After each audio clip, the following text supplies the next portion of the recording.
What's going on, everybody? It's your boy Jimmy James 59 and here for another Jimmycast episode. I think this one's gonna be an interesting one here.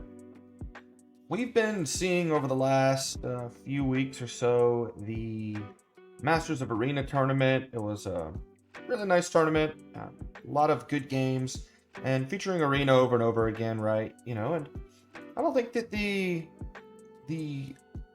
closed maps get as much love as, say, maps like Arabia. A very open map, tends to be everybody's favorite.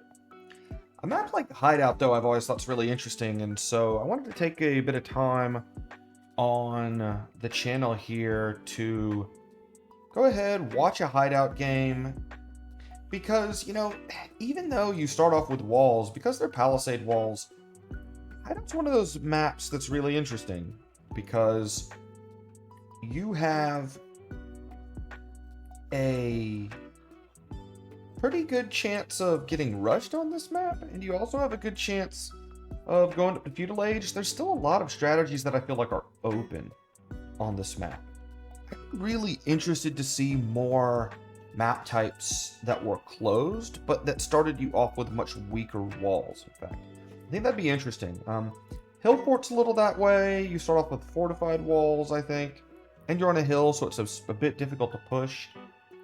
But I don't know. I mean, I think it'd be interesting, for instance, even if there was a mode, say, like an Empire Wars, right? Empire Wars is a map where it kind of defeats the purpose in some ways to have closed maps, because the whole idea is to get off to a faster start. And of course, I'm sympathetic to that, Empire Wars, right? It's all about action. I really enjoy Empire Wars tournaments out there. I really enjoy the game mode. I am one of the people who still plays in the Empire Wars ladder with some regularity. But at the same time, right, I get that it might be difficult to incorporate closed maps, but maybe, if you could start off with a closed map or something, but the walls aren't very strong, so you can still be a little bit more aggressive in the early game. I don't know. I think that'd be I think there's an interesting approach there. Not sure. Again, I'm watching this game live. I'm thinking about it off of the cuff, and that's the thought that just came to my head. If anybody has any thoughts about it they want to share, definitely let me know in the comment section. You see a really kind of an odd board lore there. This is a pretty decently level game, I think. If I remember correctly, these players are in that, high intermediate to advanced level, so we should get a pretty interesting game, though. A bit of idle TC time for both players, actually, though. You got to remember, for the Chinese, right, you typically see anywhere from 20 to 30 seconds, so when you think about it that way, it's actually not that much idle TC time from either player. And not quite sure exactly what they want to go for. Interesting here with these deer inside, going ahead and just not luring them with the scout. That makes a lot of sense given their proximity to the berries. So it makes a lot of sense. And it looks like the other deer have already been taken, right? And that's one of the interesting things about Hideout, is that sometimes you get generations where the deer are inside the map, sometimes they're outside. It's just kind of hard to say. Hideout's a map that has a lot of variability. This interior forest that you start off with, the shape of it often varies quite a bit, and so that means that, sometimes it's kind of hard to predict exactly where your opponent's going to be. I mean, they're going to be on the other side of the forest, but because the shape of the forest is so odd, sometimes it means, like if we take a look up here, sometimes it means that you're actually quite close to your opponent, and this is one of those generations that's true, and you don't know what side that would be until you actually go out and explore. So, let's think about our maps, right? For our Chinese player, this is a pretty decent map. The berries are a bit forward, but you do have this back stone that you can go to, and that's nice. And the same thing is true for purple. Back stone would be kind of tough, I think, to range this gold. It's kind of in the interior portion of the hideout, so that's not bad. And the berries are forward again. Though, notably, our purple player is not on berries just yet, and is up to the next age and is queuing up militia. So this is exactly what I'm talking about, right? Here we are, we're in a closed map, and we're going to see some militia. Now, it'll be really interesting to see how our player in the purple.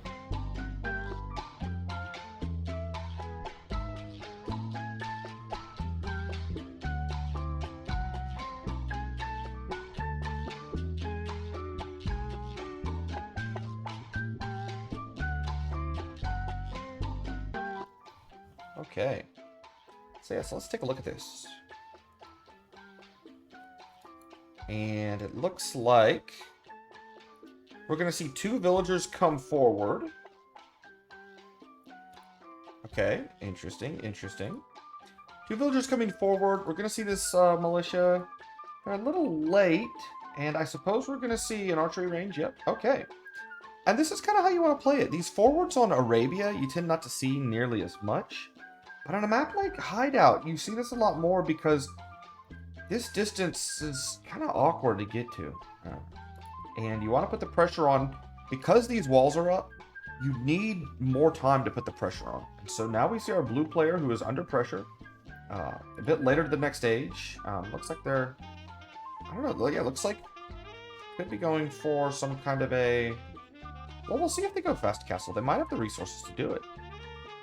Though, having to pull all these houses down is not going to help. But, 260 wood. Let's see. We're going to see, looks like a market here.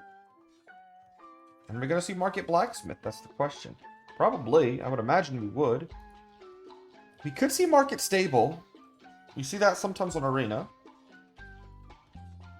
Alright, and the pressure's on.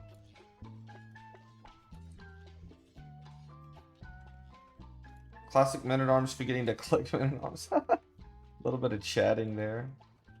He wouldn't have got through anyways, I think. Oh yeah, somebody's not happy about the Minecraft mod. Okay, okay. Now this will be interesting. Okay, the gate's locked. That's very heads up from our player in the blue, who is putting down a barrack. So our blue player is actually going to have to adapt here and is under a lot of pressure. He's going to go for a barracks, right? Not comfortable trying to play market blacksmith, clicking up and then going for a sort of tower defense. He's just going to try to wall up behind this, right? Keep his TC from going idle. And I gotta say, doing a pretty good job of that, to be honest with you. Really keeping his TC active. Remember, he's Chinese, so he's gonna start off with some idle TC time inherently. So, and our Italian player's doing a nice job as well. As these houses are gonna go up, no fletching in just yet from our Italian player. Though it's getting there. Some weak villagers. Ooh, weak villagers. You're gonna have to pull those back. Pull those back. Ooh, if one vill goes down and the second villager goes down, so... Whew. All right, now it looks like we're going to have a range. Gosh, you know what? I gotta say, I don't think I like this approach from blue, kind of just, you know, deciding to make military, but just make it late. I guess he's going to make skirmishers. I mean, he's got the blacksmith. I'm just gonna try and defend here with skirms, I guess. I guess you could get fletching. Yeah, not maybe didn't wall far enough, though. He is gonna damage those men-at-arms fairly well, and you can kind of just fight here, though you might lose another vill. Be careful. The skirmishers are gonna do some pretty good work. Again, fletching isn't in just yet. Ooh, nice. Ooh, you take a little bit of damage, but not bad, actually. Again, one of the things that both players are doing amidst all this aggression, both players are really keeping their town centers from going too idle. And this is something I'm really impressed with. Now, blue had a lot of resources banked up, right? So it makes a lot of sense. And I think those men-at-arms are both going to bite the dust. Ooh, all right. Well, hey, you know what? I got to give our blue player a lot of credit, right? He's going skirms now, and he's going to try and defend. So, it is worth noting, purple does have fletching now, so he can kind of hit and run this. You know, it looks like blue is going to go for wheelbarrow. Still has a 1 villager lead. It's the Chinese player, so it's not bad. But you can see, right, this aggression's done a nice job getting 2 villager kills. Again, you never see something like that on the arena. If we take a look at the eco, right, our purple players actually cruised out to a pretty decent eco lead. Now, here's where I think it's getting a little bit problematic, and this has really turned out to be an interesting game here, is that you have this archery range forward. Now that the push is kind of stalled, our purple player has to decide whether they're just going to bail on it and maybe try and recapture this ground later, or if you're going to make a stable, something like that. And it turns out that's not what we're going to see. We're going to see our Italian player use the Italian's cheaper age up bonus to just go ahead and get up to the castle age. It's queued behind a villager, and there you go. There you have it. And it looks like our blue player going to be clicking up to the castle age as well. So this is what's so fantastic, I think, about a map like Hideout. As you see here, scouts running around. Looks like those skirmishers went down. I think we missed that. Again, no upgrades on them, so that makes sense. What I think is so interesting is that we had 2 different approaches here, right? A more conservative, defensive approach, and then a more aggressive offensive approach. And, you know, the aggression was good, the defense was good, and both players click up to castle age at around the same time. I mean, that's just honestly pretty good job from both these players. As, yep, fletching means so much. Fletching means a lot. You're going to need to get armor if you want to stay on skirmishers. And we have more archers coming in, so this aggressive style, I think, is doing a nice job for our player in the purple, the Italian player. Now, thinking about the Civ matchup, both of these civilizations have pretty strong tech trees, though I think the Italians are a bit more limited in their options because you are missing halberdier with the Italians. So that is kind of a bummer. And you don't get camels either, but you do have the Genoese crossbowmen if our Chinese player did go with cavalry. So yeah, I don't know. If you're the Chinese player, you could think at some point about switching to cavalry if you don't see a lot of Genoese crossbowmen. And our Italian player is not going to have a great counter, but looks like our Italian player does want to stay on crossbow, getting all the eco upgrades. The real question is, are we going to see a quick university? We're going to see siege workshop and a town center, not taking advantage of the Italians' cheaper university technologies just yet. And consistent with our defensive approach, right? Looks like blue, who's not been making skirmishers and getting any more upgrades, is also going to be content playing a bit more of a defensive style. The question is, what is he going to do with it? A bit low on wood right now. Looks like he's going to try to get more villagers onto wood. But he's going to have a mangonel in defense. Meanwhile, I think blue's trying to shore up this area. This is a really good game so far. It's a really good game, and purple is that two's holding on to that 2 villager lead.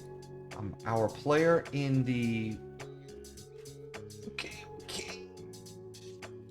and nope, not going to be able to go in there. So really nice defense from our player in the blue trunks. Is going to push this back, wait to loop up with this mangonel, and yep, he's going to not send that mangonel out too far either. Going to queue up another one and plug this hole. Wow. Though, ooh, he's not plugging the hole just yet. He probably meant to click on that one. Not happening. Ooh, is this scout going to come back and try to take that mangonel? Ooh, he snipes it. Right?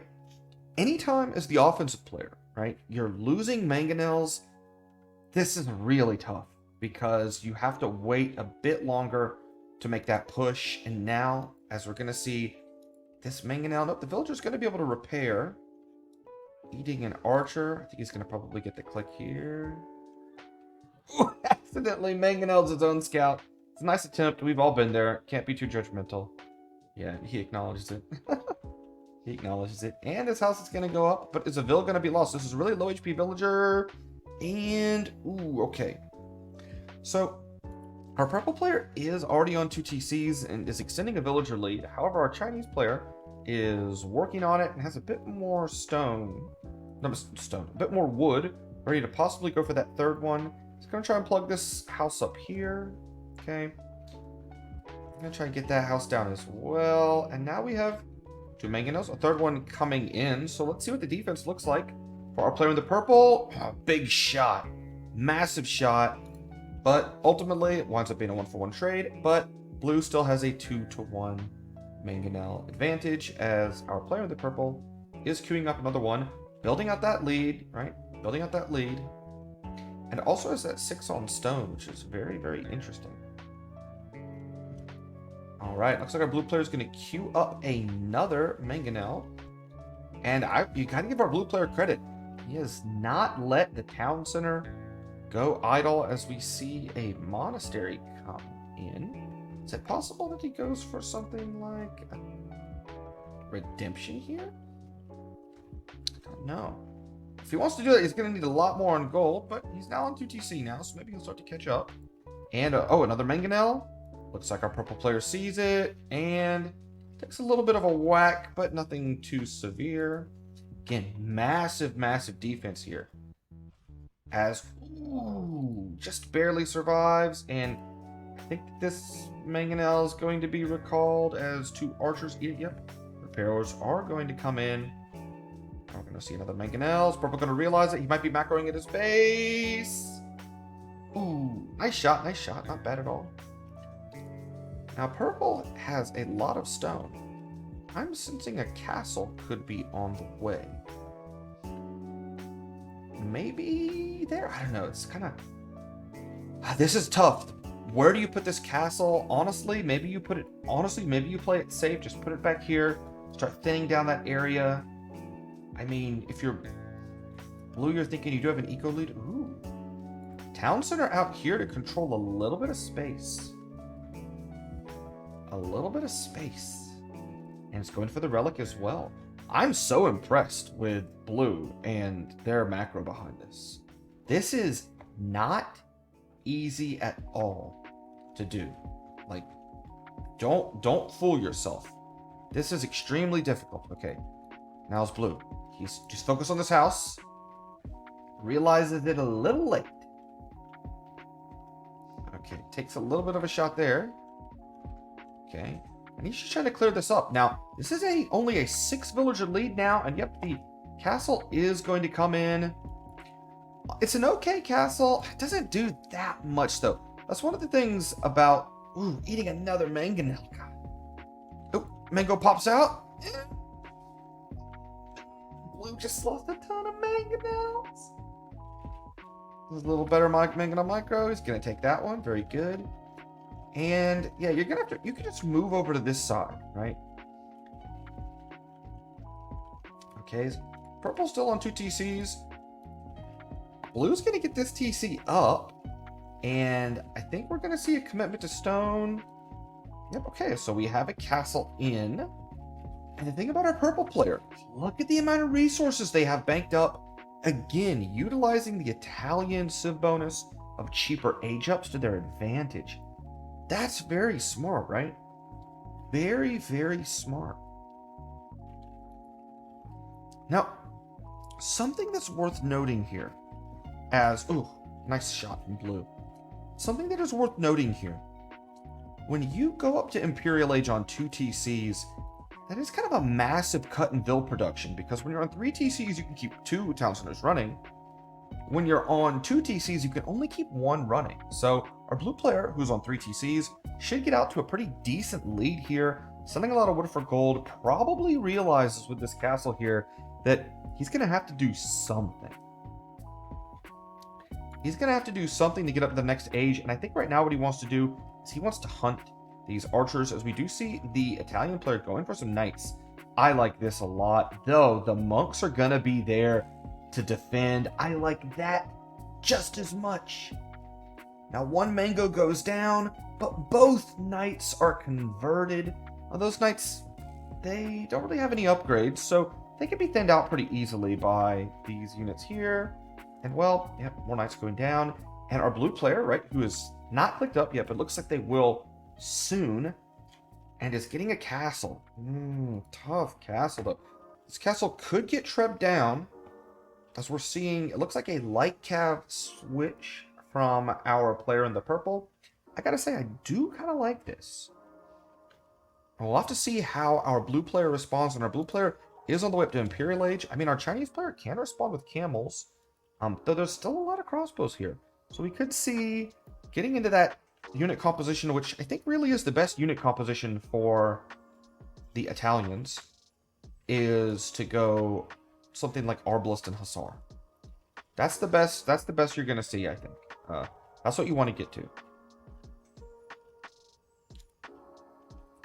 I mean, Condottiero would be really interesting, but I don't really think the circumstances call for it. Now, as this game moves into the later stages, right, we have to start thinking about where the tech trees get kind of weak, right? For the Italians, right, as I mentioned, you're missing Halberdier, which is definitely a bummer. However, you do get bombard cannons, and you're getting them at a discount, which is really nice. And for the Chinese player, right, you get halberdiers, you have camels, you have all the military units you need, but you miss bombard cannons, and you don't get siege engineers either. And the Italians also don't get siege engineers, so it's not as bad as you might think. And meanwhile, massing up these light cav, I think this is getting really tricky. Yeah, I mean, it's only +1 armor here. And it looks like all the mangonels have gone down. And now these light cav they want to go monk hunting, and they're gonna find their prey. Now, meanwhile, it looks like this trebuchet is just a little bit out of range. We're gonna see another castle come up, a more defensive castle. Okay. And it's worth noting, blue here is now up to Imp. Does have a 13-vote lead, right? Purple has stayed on 2 town centers, and their economy really is kind of at the max right now, as we have trebuchets coming in for blue. These light cav only have +1 armor, right? So gonna be kind of tough for them to really get the damage done. But yeah, we have those crossbows are garrisoned for blue, so gonna be all right. Ooh, this castle could be going down. Blue has no stone to repair. He's got this market up. He's going to sell. He's going to sell.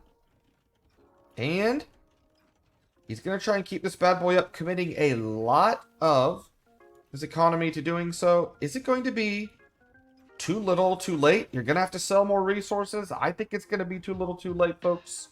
This castle's going down. And yep, our blue player does bail on it. Right? And so this is where it gets really hard to play defense as the Chinese, because the bombard cannon is a very, very useful defensive weapon. And the truth is that you just don't have that available. Now, we are seeing these trebs, not a lot of vills to defend this castle, and I think we see this castle go down. We have 4 trebs on the field, and now going to try and send these bad boys back, going to try to repair them. The army is a little out of position. 1 treb's going to go down, but that castle is down. And purple does have bracer. Purple has army. And we see the bombard cannons in as well, though that bombard cannon bites the dust. Arbalist is coming in for our purple player. We do have, I believe we have thumb ring on these archers from our Chinese player, though. And yeah, we're seeing really a commitment here, but ooh, these villagers, there's going to be a lot of vills die. It's so hard to keep track of everything in a game like this. It's so difficult to do. You can't blame players for struggling at all under these conditions. And these villagers, right, they are going to heroically try to fight back. And the vill count's the same. The military count's the same. I mean, if we take a look at the economy, well, our Chinese player, who's on the defensive, has a lot of eco, but that eco is under attack. However, he's done a nice job of spreading out across the map. Right? Our purple player has not quite done that yet. Putting a castle up very defensively there. Yeah, it's going to just go ahead and delete that one in the base. And is not going to try to push in on this position. Meanwhile, right, this trebuchet is going to be harassing Okay, so if you're the Chinese player, it feels like you have to get on... You have to add something into your unit comp. It feels like you have to me. I mean, right now, it is a full-on Arbalist war, but bombard cannons, cheap bombard cannons are going to be difficult to deal with, though. If you don't keep track of them, then it's going to happen. And yep, it looks like Thumb Ring coming in for purple now, but our Chinese player is going to have Thumb Ring already. Slight numbers advantage, but ooh, before Thumb Ring comes in, taking this fight, our blue player is going to back up, though. Our blue player is going to back up as these trebuchets. Oh, not so bad, actually. Okay. Well, God, this was such a back and forth game. Our purple player is now out to a 10 villager lead, right? If we look at the Eco KD, 31-0. Man, the fact that this is a reasonably close game still, and it is, purple has a lead, but it's not by a ton. And look at this, man. Wow. A lot of Arba. Blue is missing the last upgrade, which usually isn't a huge deal, but I think, and right now it is, but purple's just gonna back off. Purple's lost a lot of archers in that engagement.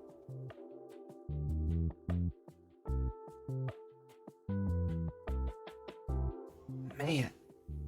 Meanwhile, our purple player is going to try and take this portion of the map. I kind of like this, though these Arbalists could deny this castle. I'm Ron Burgundy. I don't know. Oh, 5 Arbalists. Is this castle going to go up? I don't think it does. Oh, this is major. Not committing enough. A little too sneaky, sir. A little too sneaky, and well...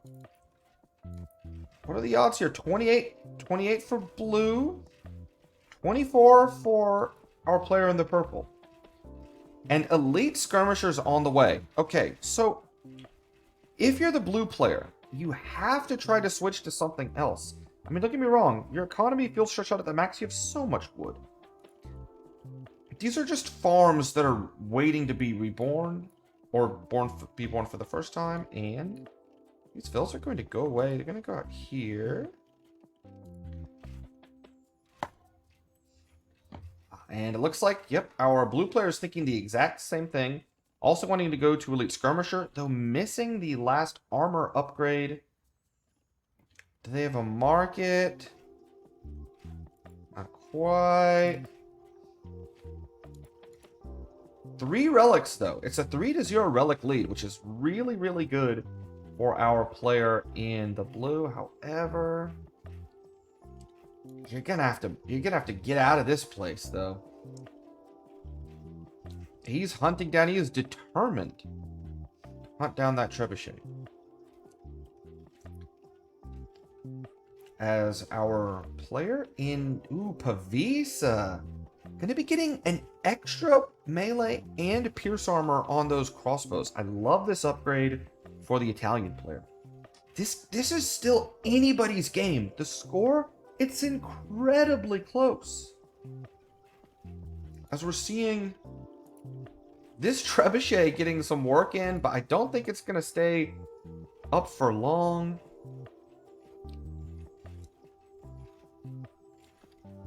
I just feel like if you're blue, you have to think about transitioning to something else. I mean, you get fully upgraded light cav with Chinese, but you get fully upgraded hussars, right? You get that hussar upgrade with the Italian. So your Italian hussar is going to be better. But with the Chinese, you can add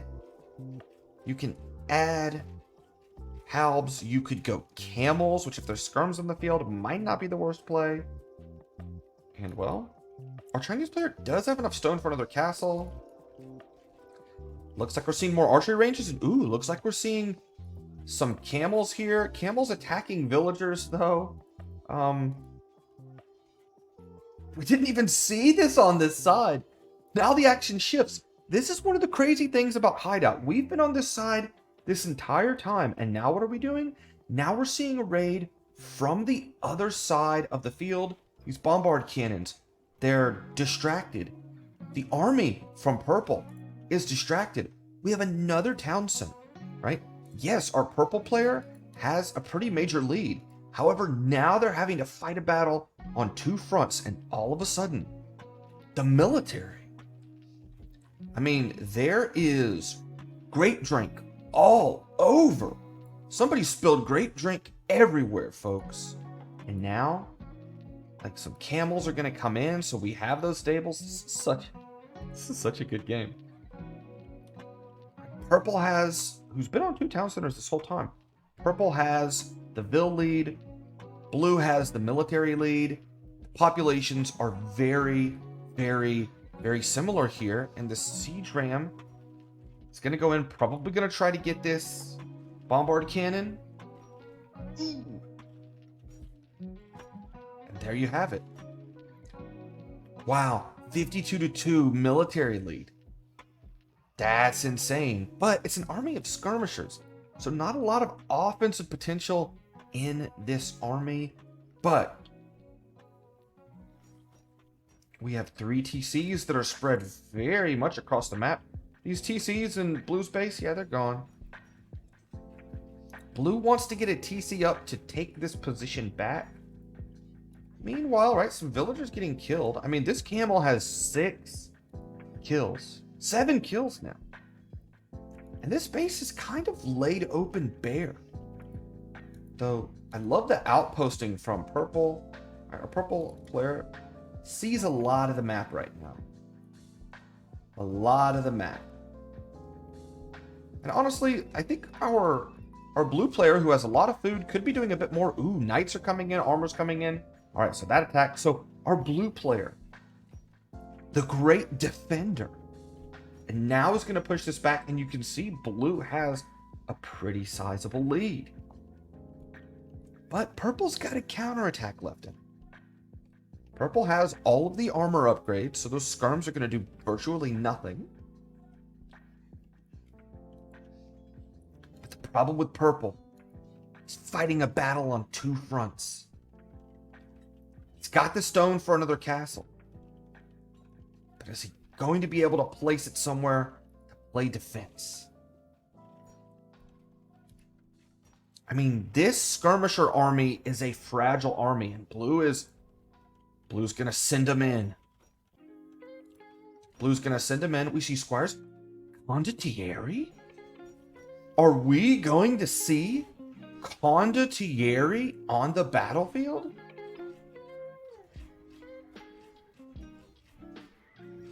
No. Okay, the light cab are on their way. They're being queued up. And he's going to push this. Is he going to push this back? I don't think he has enough army, does he? Does he have enough army? I mean, he's just going to keep making them. There's still so many Arbalists here. And there's so many Arbalists, and purple calls the GG. This is a really big military deficit that's hard to crawl out from. And if you're purple, you're being attacked now on 2 fronts. Man, this was a great game. GG to both of these guys.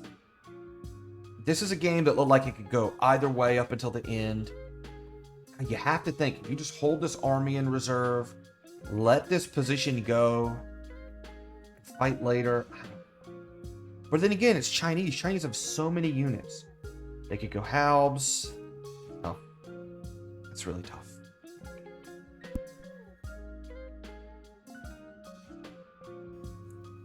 Wow. This is a great game. This is a great game. Glad we got to watch it.